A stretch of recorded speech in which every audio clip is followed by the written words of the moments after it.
left. Pad 1, take it to the east of the control tower, and then hit north. Yeah, it's valid 29 and we... 4, 5, 6, 1, 4, 3, 1, 0, 15, clear for flight.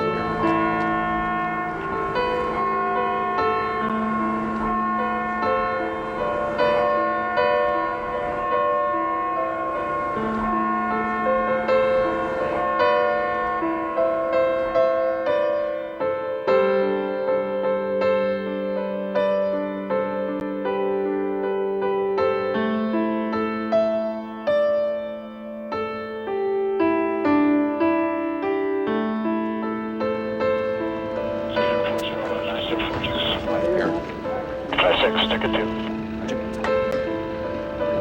Pad 1, take it to the east of the control tower, and then hit north.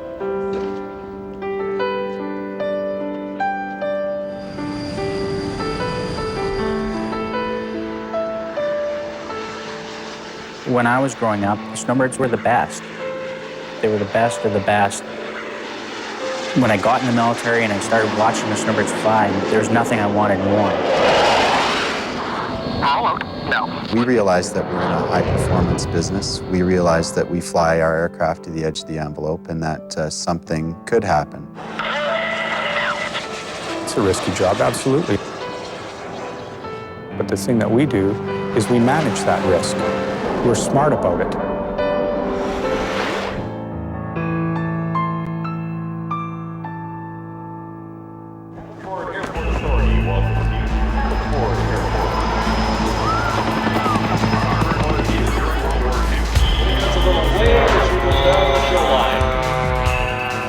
The air show. There is a mystique that kind of goes back to the old barnstorming days. Thousands track to the local airfield every year to take it all in. They have a perception of aviation being difficult and mystical. People have this dream in their life, whether they want to be boat racers, car racers, airplane drivers, whatever. For the young, it's a place to dream about what could be. The air show has been around almost as long as the airplane itself. Fans come to watch pilots push to the limit. The 205 running tower. They come to see pilots push airplanes into the danger zone. Roger. And it's living vicariously through somebody that they can relate to. A single performer alone in the sky is enough to put a crowd on edge. But imagine 9 planes packed so tightly together, their wings overlap. I just stand there with my mouth open. How can those guys do that with the airplanes that they're flying? You know, some of the other jet teams, they're just brute force power. These guys do it with finesse. There's just nothing like it in North America. Canada's Snowbirds are the only 9-jet formation team in North America. To some, they're doing the impossible. If you're driving down the highway and you pass another car, that's the equivalent of how close we're flying together. Except they're doing it at 400 miles an hour in an aging plane built before many of the pilots were born. In turbulent summer air, the plane can be pitched up and down, side to side, several feet. From the ground, it looks effortless as the planes smoothly dance in and out of each other's smoke trails. From the cockpit, this airborne puzzle is fit together with punishing grunts and groans, heads cocked to one side as each plane remains in lockstep with the next. I'm sure chiropractors would have fits if they saw the way that we sat, and when your body is under G, when you figure that when we're pulling 3.5 to 4 G out the bottom of the loops, your head weighs 4 times what it normally does. Up here, your orders are clear. Roll now. Stay calm. Stay in formation. 76, roger. Stay alive. We literally trust our lives with everyone on the team. They trust me to fly my aircraft profiles properly so I don't hit the ground. Because if I hit the ground, they're right beside me. For 1,800 seconds, 70 times a year, you and your teammates are the stars of the air show. when we're flying. When we're upside down, it's a totally different view of the world. Snowbirds, split now. Half a second stage left. To get here, it's taken 6 months of pain, practice, and a lifetime of dreaming. Snowbirds, split now.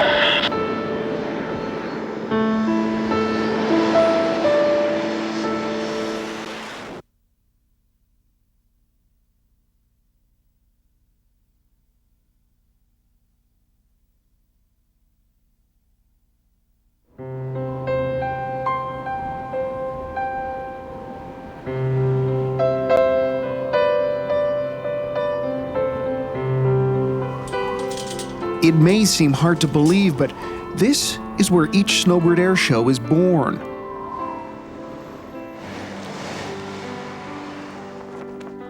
Moose Jaw, Saskatchewan is a humble place full of aviation history. Here, grain flies, snow flies, and young men and women learn to fly. Okay, this is our final landing, so. If you want to be a jet pilot in the Canadian Air Force, this is where you'll learn to do it.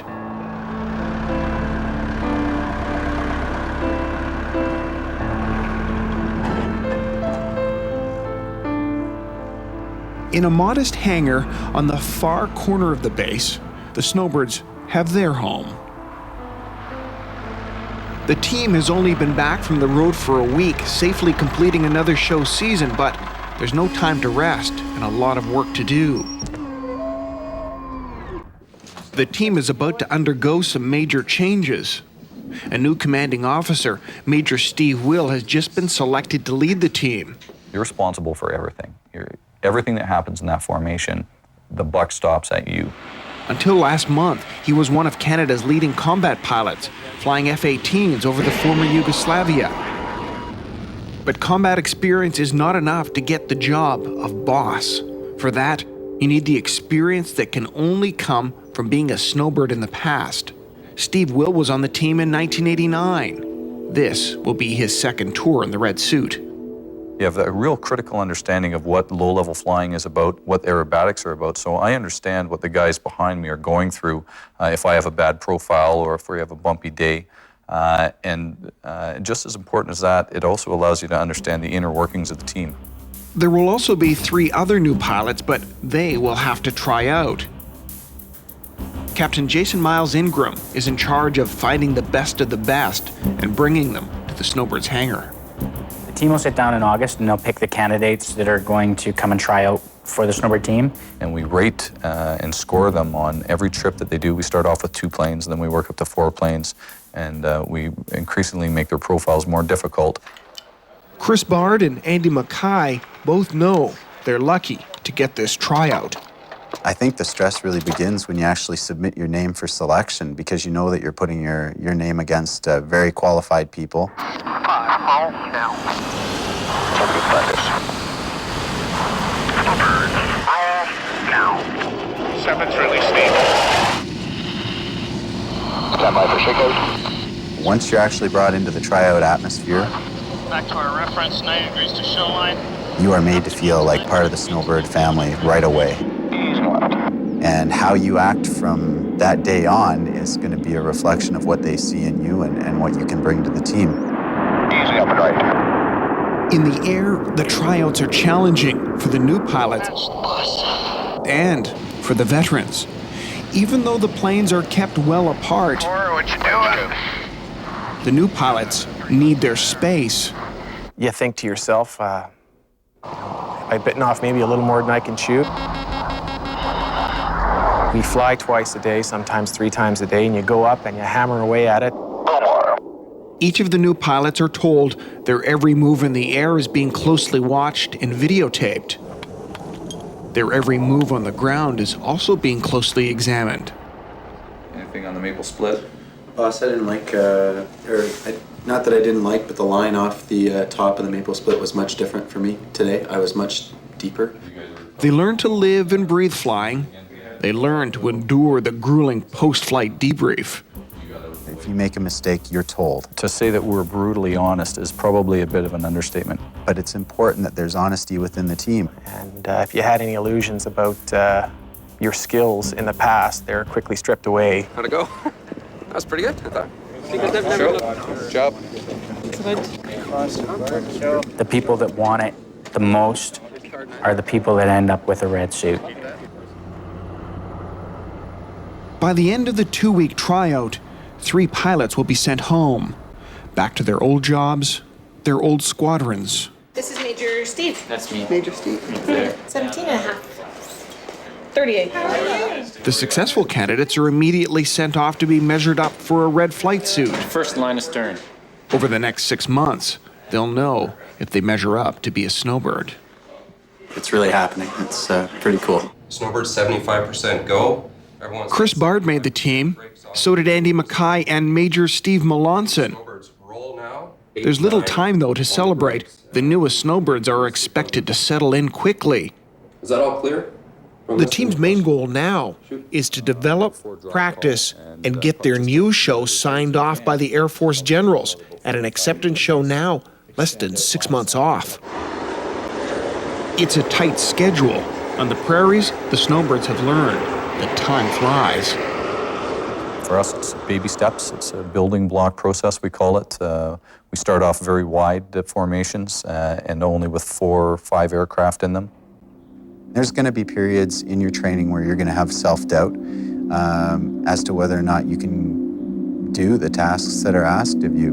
But the bottom line is the guys who picked you to be on that team believe that you can do it.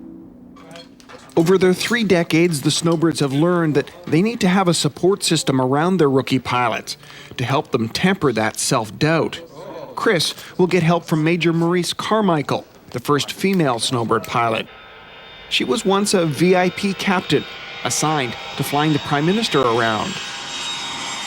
Oh, I think I went from both extremes, certainly in the Canadian Forces, from the smoothest kind of flying to flying with the team, where we're upside down, we're in formation, the 9 of us, flying at 300 feet from the ground. These days, she's flying Snowbird number 2, on the opposite side of the formation to Chris. So I'll just take it nice and slow. Same with the drop back to Big Diamond. Just keep it out a little bit wider and it'll work fine. Excellent. Okay? Good. Have a good trip. Over the next year, they will share advice, rental cars, and a relationship that should make Chris a better airshow pilot. Just like a car, not everyone drives a car the same way. And some are very aggressive, some are a bit calmer, some are really thinking about what they're doing. And that is the same thing when we're flying, when we're airborne. You really see the personality of the person. And like I said, he needs to be strong physically, emotionally, and thinking about what's going on. New recruit Major Steve Melanson has been assigned to the number 4 position at the dead center of the formation. Back to Double Diamond. Airplanes all around him, all the time. I have no idea why I was chosen for the number 4 position. I've often asked that of the other teammates. This may be the most difficult of all the positions to fly. Pretty slow here. This is quite hard, actually. Number 4 must have nerves of steel. So there's a bit of pressure there. Andy Mackay has been assigned to fly behind and to the right of Major Melanson. Andy's buddy will be Rob Mitchell, a 3rd-generation fighter pilot and 3rd-year Snowbird. Quite often in the year, and more so in the early parts of the training season, we fly together in the same airplane. And I'll start on my side and demonstrate that particular maneuver or that position, and then we'll go try it on his side of the formation. Every day, 5 days a week, they will practice. Each mission is grueling, like running a marathon, except they'll have to do it twice a day. It's kind of funny. Other than being a Snowbird pilot, I'm scared of heights and I hate roller coasters. But it's just once I get into an airplane environment, things for me just change. It's a feeling of control, a feeling of power that you can make a machine do exactly what you want it to do. I'll look up that way, right? Yeah. try just a half a step closer to me again. But the making of a snowbird is about more than just flying. Being in the public eye is as important as being in formation. It's a great challenge. We practice. Each member will be interviewed dozens of times by the media. Did you hear that conversation? Yes, I was, Can you tell part us of that what was said? conversation. For 2 days in the winter, they must endure ground training. We've got a 40-year-old plane. Is that the problem? This summer, and Each pilot is expected to be as good on camera as they are in the cockpit. you may not dream about being a pilot, but if you work toward your goal, you will achieve it. The biggest challenge about my job right now is interacting with the media, in fact. The flying aspect has come along quite well. We've seen progress over the winter, and this is a new aspect of my career, is actually interacting with media and getting the message out that I want to articulate.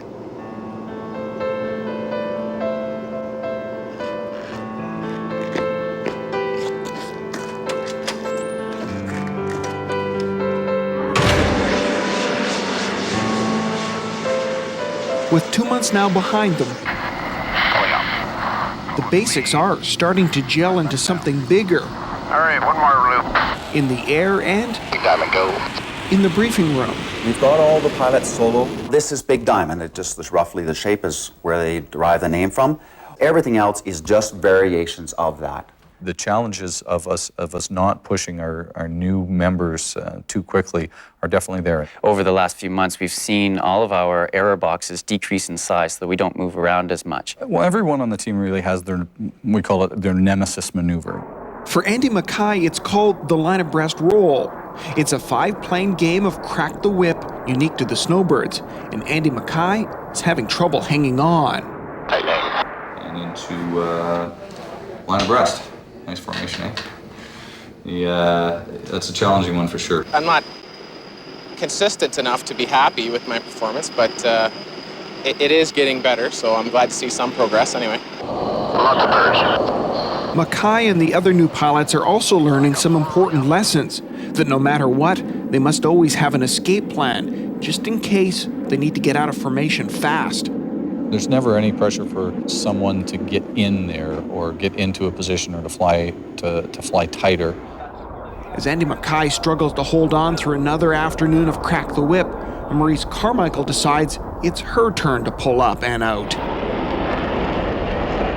You were deep and I stayed thin, so that's why I had the ankle after. Well, everybody on the team has a vote, and it's, I mean, we don't, if somebody's not comfortable with what is happening, they will tell the boss that they're not comfortable. And for whatever reason, if it means not doing the show or cutting the show short or eliminating certain maneuvers, then we will do that. The big thing for me, though, is to make sure that we come to resolution on whatever the problem was. So people can get a release, we talk about it, we get a resolution, and we fix it for the next show. And that's critical.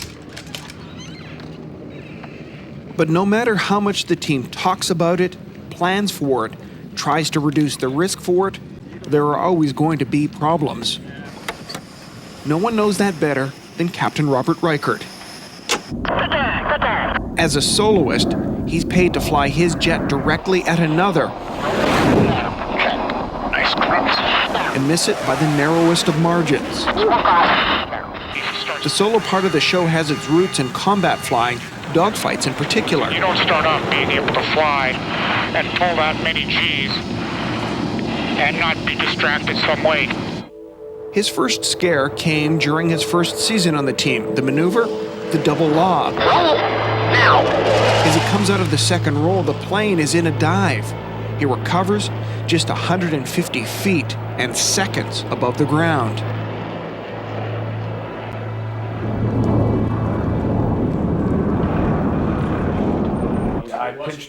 It's a serious error. Everyone knows it. It's a day Reichert won't soon forget. I don't know, I got a little distracted when you guys were running in. I just got to get used to that. Plus, we were setting a different step today, and I did come out a little bit lower than I wanted. It's going to show up on the tape.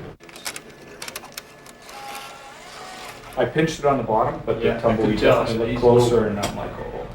So you've got to keep that 0G on, and it's hard to do that when the nose is buried. I know, I've been there. Yeah. And it was within 100 feet, but I mean, still, You know, it's less than ideal. Yeah, exactly. But we're going to make mistakes. We're human beings, but learn from your errors and go on.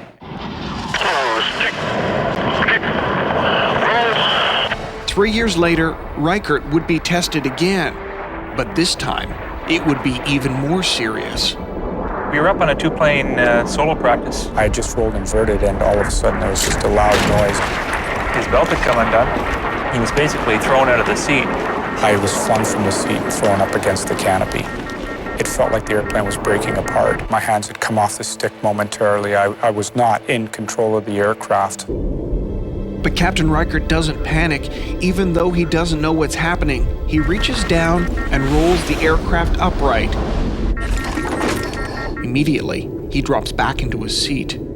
So it could have been very catastrophic, and he could have easily been killed. This is a job where you can't allow yourself to stray too far beyond that clear thinking.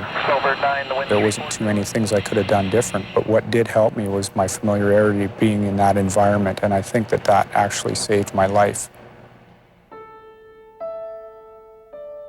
But there are also times when being good in the cockpit simply is not good enough.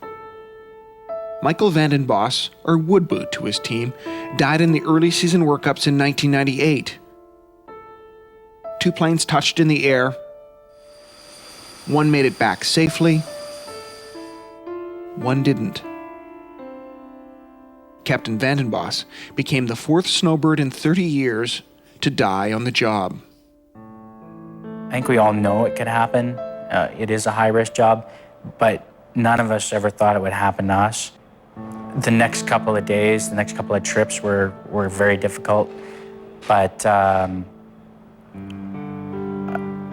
think that's where the trust that you build right from day one comes into play, and you know, there was no doubt in my mind that I was safe to go flying the next day or the next mission with the same people that were there that day.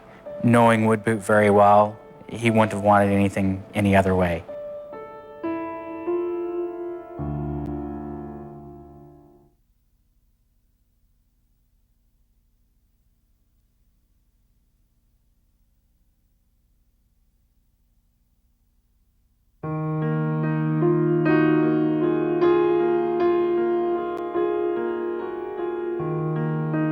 These are the Snowbird's wings, the Tudor. Canadian built, top speed 500 miles an hour. There isn't a single flight computer on board. The Tudor is all about pilot skill. It's been a dependable workhorse for the Air Force and the Snowbirds, but it is getting on in years.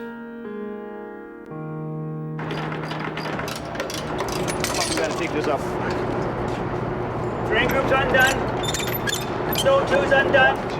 Introduced in the early 60s, most of the planes are older than the pilots.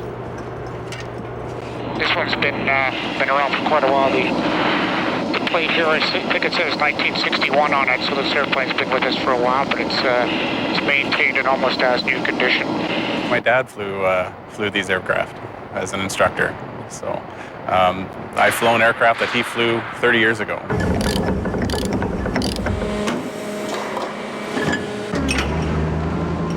If you took a car and you rebuilt it every year, changed every part that needed to be changed, you'd have a pretty darn good car.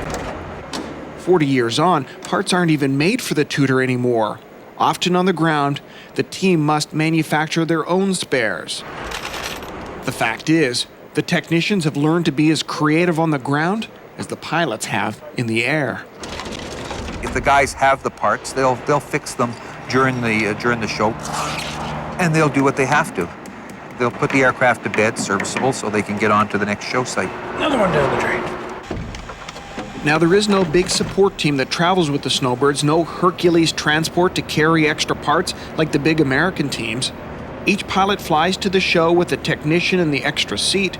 They take only what they can carry in the tiny storage compartments. It makes maintaining and fixing problems on the road difficult, but not impossible. Like the rest of the Canadian military, the Snowbirds have learned to make do on a shoestring budget. mean, is it the fanciest, most expensive airplane on the market? No, not at all. But this airplane works well. We will eventually have to move to another aircraft because we won't have engines and spare parts forever.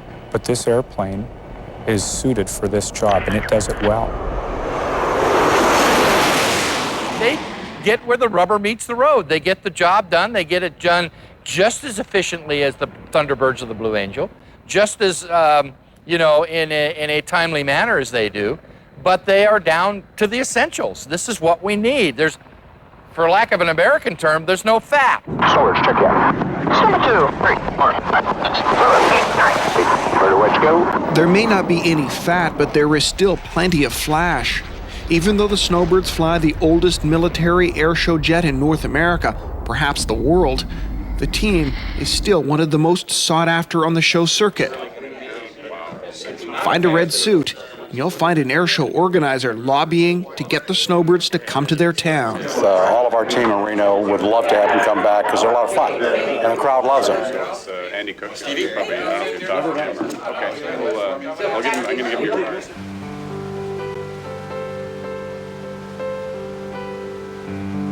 With upwards of 150 requests for appearances all across North America, the Snowbirds are never without a stage. The challenge? Deciding where to go. How do you make it onto the Snowbird schedule? We look at a number of factors. In Canada, principally, we look at a major show site near major cities. We want to have as much bang for our buck as possible. While the rest of the team chases smoke trails back in Moose Jaw, it's up to Snowbirds 10 and 11, the show coordinators, to train airshow organizers.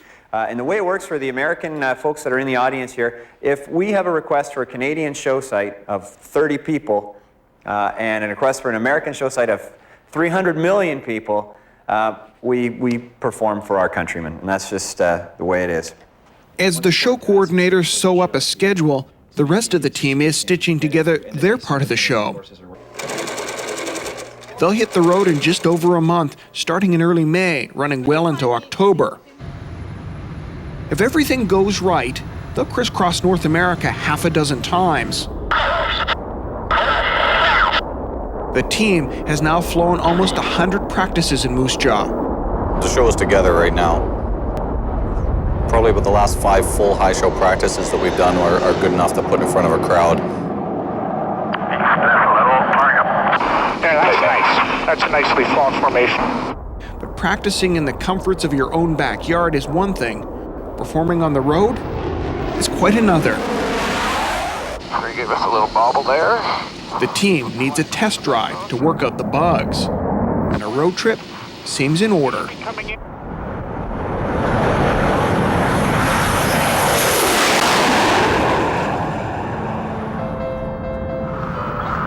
Tower Snowbirds, clear to land. Comox, British Columbia offers the perfect practice site for the team. As soon as they land, I'll go by and I'll take numbers of what needs to be done. There'll be challenges for the ground crew to work out on their own without the support of an entire base. We run it just like we do when we go to a show. So it's the first time all the ground crew get together. We fly 3 hops out here. Everything from the way we pack our jets to the way we brief when we show up at a show site. Warm up with the big diamond roll to loop. I got to really watch my altitude, especially over the water. It's very different for me to fly over water. Not so much for the wingmen, but it can give them some visual illusions too. But especially for me coming off the backside of a loop or a roll, looking down into the water, it's very difficult to judge your height. Today you'll witness over 50 different formations and maneuvers during the performance. The year 2002. From the ground these days, the formations are actually looking pretty smooth. Hang on. But up in the air, the pilots get a West Coast workout. There are days it is definitely not fun. It's bumpy, the moist air is unpredictable, and at 3 feet of separation, it's the kind of weather that makes being a snowbird unpleasant. Oh, watch yourself there. It's getting a little ratchety. Yeah, those are crazy bumps. It's time to get out the sailboat. Yeah, good day for sailing. Secretly, though, for the boss, the trade-off is a good one. The weather might be uncomfortable, a challenge, but it's an important test for the team's readiness. It's a benefit to the team because after those first 2 days of flying in extreme bumps, the learning curve, the formation flying ability, you could see really took a step forward. And then after that, the few shows that we got in the next couple days were some really, really strong performances. Over the 2 weeks that they spend in Comox, weather won't be the only thing that will give them trouble. 2 planes are broken with mechanical problems. Warren Wright and Rob Reichert have been using spares, normally flown by the team coordinators. Okay, whoa. Okay. Technicians are trying to fix the problems. Canopies, go. Comox is turning out to be far from a holiday. And for Captain Reichert, it's not about to improve anytime soon. Can you see any breakers back there?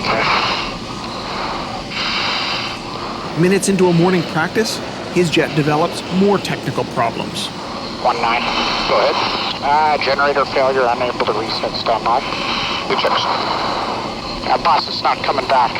Okay, this is what we're going to do. 9, I'm just going to drop you off on a straight in here for 11. Any questions? He's forced to return to the airport. Just confirm the field is ours for the warm-up. Leaving a gaping hole in the formation and a disappointed pilot on the ground. You know what? That's fine. So, I mean, we have to respect that. The airplanes, they're maintained to a very high standard, but sometimes they just don't want to fly. So it's best to just sit on the ground.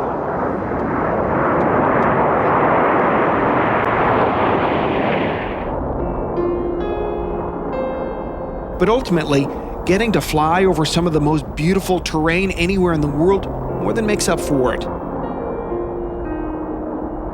The Snowbirds are famous for placing their planes against some of Canada's most incredible backdrops. Many of the pictures taken of the Snowbirds over the years have been taken by team photographers, dispatched each year to Comox. Rafe Thomasit, Gary Cotter, and Bob Granley have spent years following the team. They've come to Comox to watch the team from the ground and lots of movement. From the cockpit. Their pictures will be used for everything from airshow brochures to Air Force recruiting posters. Quite good. But capturing that action is not as simple as it sounds.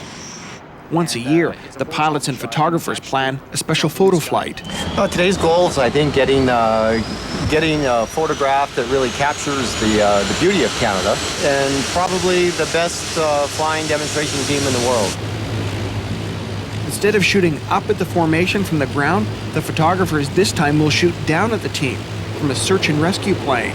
It's the only way they capture the beauty of the formation against the beauty of the West Coast. Basically, you want the aircraft to be beautifully lit and against a nice background. The Tudors carry only enough fuel for an hour-long flight, so it's not a lot of time when you're trying to place 9 planes into the perfect picture. Everything's rolling, the planes are sitting underneath you, the background is just rolling away. You can be working for 20 minutes, and then that 2 seconds presents itself, and you better be ready when it happens. The Comox sessions have been intense for good reason.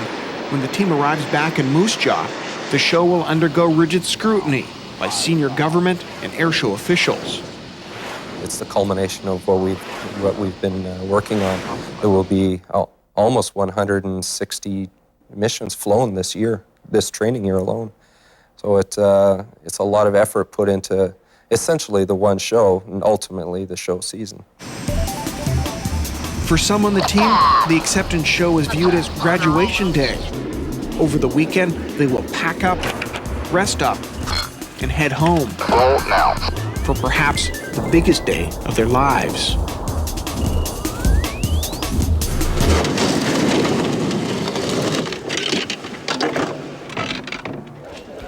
Acceptance day back in Moose Jaw. Ready or not, the Snowbirds have run out of time in their search for the perfect show. Everything we do is a series of minor errors. You know, you're always having formation keeping errors. There's always something that you can improve on. Today's approval show will either be signed off or sent back for more practice. It's not a sure bet. The generals have rejected shows in the past. In theory, it should be a rubber stamp because we should have done all the homework necessary to make sure that all of the maneuvers that we're putting in the show are safe, that they're enjoyable for the crowd, and there should be no problems whatsoever. If there are problems, then we have certainly not done our homework. This is actually a pictorial depiction of all the maneuvers that we do. What I'm looking for today is just that their show matches their sequence that they've published and printed in practice. That's basically what we're looking at. It's been sent off in advance to generals in the Air Force, the Federal Aviation Administration, the Transportation Safety Board. We're aware of what they expect to see in the form of trajectory and all this sort of stuff and crowd boxes. So we're not going to try to put something into a show that obviously won't pass a sanity check. The audience that's here is probably the most critical that they'll have in their whole show season, because the ex-Snowbirds are here, their compatriots that they know, fly with every day are here. To most of them, it is the highest pressure show. I'm actually trying to take the opposite stand to that. I'm trying to think of it as another mission and go up there and not worry about the crowd and forget that they're out there completely. And I think that way I'll be able to focus on the task at hand. And believe me, when I'm going through a loop or I'm rolling inverted, the last thing I'm thinking about is the people on the grounds. Get out there and have a great acceptance show. Yeah, let's go Dickies out for the march out. Yeah, it is a big day. It's everyone, you can tell the energy level's up in the room. Everyone's keen to go. In the crowd, there are wives, girlfriends, entire families. Soloist Robert Reichert's parents have made a special trip down from Saskatoon. Here we go. This is Reichert's third season on the team. For his mother, it's not getting any easier. When he tried out for the Snowbirds, I was worried. You can cross the street against a red light once. But to keep crossing the street against the red light increases your chances. That's how I thought of the Snowbirds. That's a nice one. The thing is, flying is Bobby's passion. People have to do it. If not everybody has a passion, not everyone knows what they want to do, but it seems to me that he's known what he's wanted to do for a long time.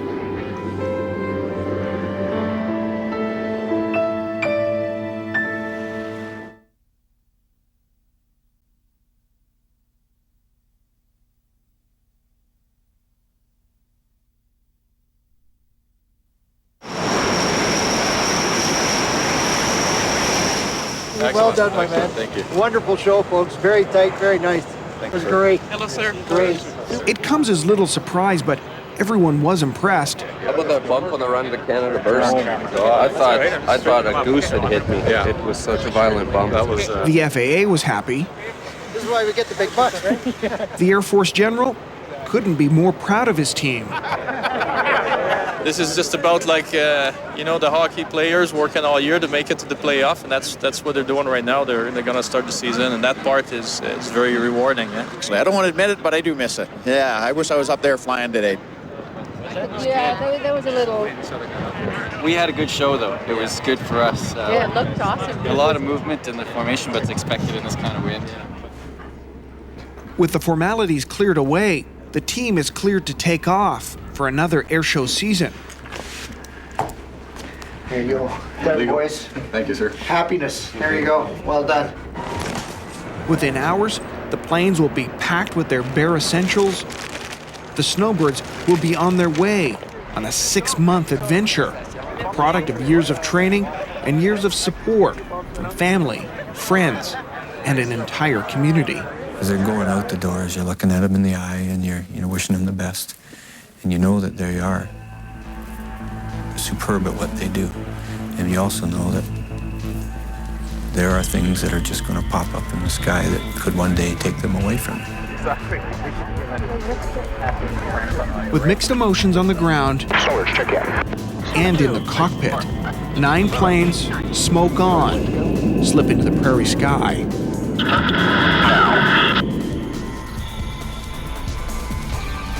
Their first stop this season will be a little place in California, Redding. If you didn't know better, you'd think this was a Canadian city, at least this weekend. Everyone in town knows the Canadian Snowbirds are coming. The fact that anyone even knows what a snowbird is might seem like a bit of a surprise. But the reputation of this team and their little jets seems to know no borders. Snowbird 11's in sight, and you want 360 overhead with a full stop landing? Snowbird 11, affirmative. Snowbird 11, runway 34, cleared land. Snowbird 11, cleared land. 0 at 7. The first to arrive, the coordinators. You go 25 feet. Captains Andy Cook and Lyle Holbrook. Make sure we got enough space here, that's it. They have just 2 hours to arrange rental cars, hotel rooms, parking spaces for the jets, dozens of tiny behind-the-scenes details. Reading Show Control, good afternoon, Snowbirds. Sir, welcome to Reading. We're happy to have you here.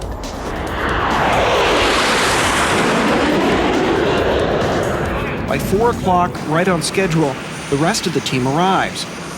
Welcome to Reading, everybody. Excited and eager to face their first paying crowd. Actually, this was one of the first show sites I did when I was first on the team as a brand newbie wingman. Obviously, we got in here with enough gas to come and do a loop over the airshow field here and take a look around and lay some smoke over the town so people know that there's an airshow on. Come back in and land. Now we're ready to go. The next morning starts early for fans. This is very cool. Okay, here we go. One. The Canadian Snowbirds are the headline performers at this American show site. The team is given its own police motorcade, taken to the airfield through a back entrance. Major Steve Will wants his team to enjoy the special treatment, especially after months of training. But he's also determined to keep all the excitement and emotion in check. That's all I have except for obviously the briefing includes something extra. So don't get psyched in to thoughts like, you know, I'm in front of people, you know, I can salvage this, I can make this happen. You know what? It is truly just another flight out there. And honestly, the folks in the crowd will love the show if someone doesn't make it in for a maneuver or someone has to get out of a maneuver because of safety. Folks are not even gonna notice the difference. So it's ops normal as far as that stuff is concerned. At this time, look straight ahead for the 9 twinkling lights in the inverted wedge formation. Snowbirds, check in. Number 2, 3, 4, 5, 6, 7, 8, 9. Inverted wedge, go. Let's have a good show, folks.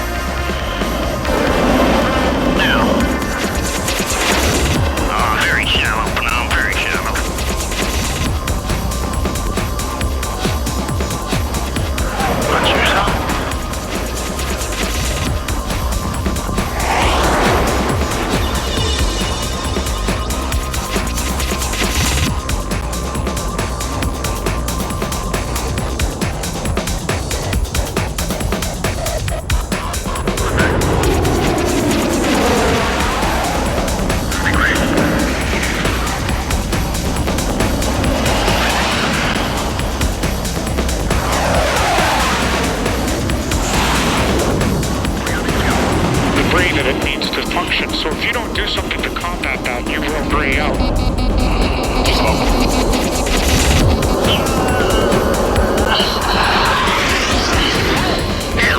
So as not to make the others uncomfortable, so that they have to back off and make the formation look looser.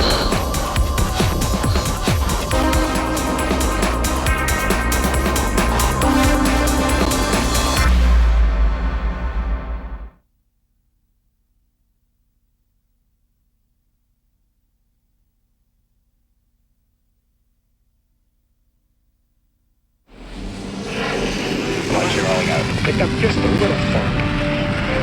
It's more on now. Get back. Get back. Resetting jet looks good. Joker plus 2. Oil's good. He should be coming in. You can see him. I'm out. The start of the roll. Flying through. About 30 degrees to go to the horizon. Full power. Speed race come in. Rudder over the inverted. Flying a bit.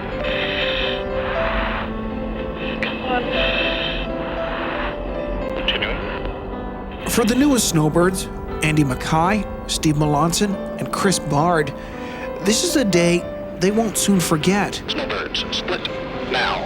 Stage center. With an engine screaming inches from your head and a boss chanting commands in your helmet, Smoke off now. there isn't enough time to wipe the sweat from your eyes, Into a 3G turn. let alone think about the thousands of faces focused on your work.